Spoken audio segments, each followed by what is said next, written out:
Para sa mga moms na walang time magpa-eyelashes extension, perfect ito para sa atin. At deadman na lang po muna tayo sa aking bulutongs yan. Pimples ba? Ayun, kasi hindi ko siya magamot. Ganun, kasi nga nagpapadede moms, ganyan. Tapos lagi pang puyat. Ayan na nga, ang tutorial. Ayan, unang-una yung pang-band mo. Sunod, ayan na yung lashes.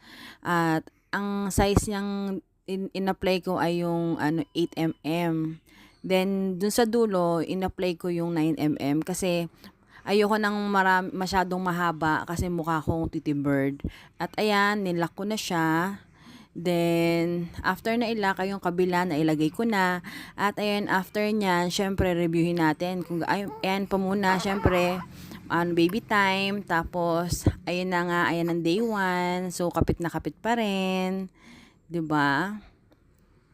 Then, ang day 2, yes, nalagasan na ng isa sa dulo.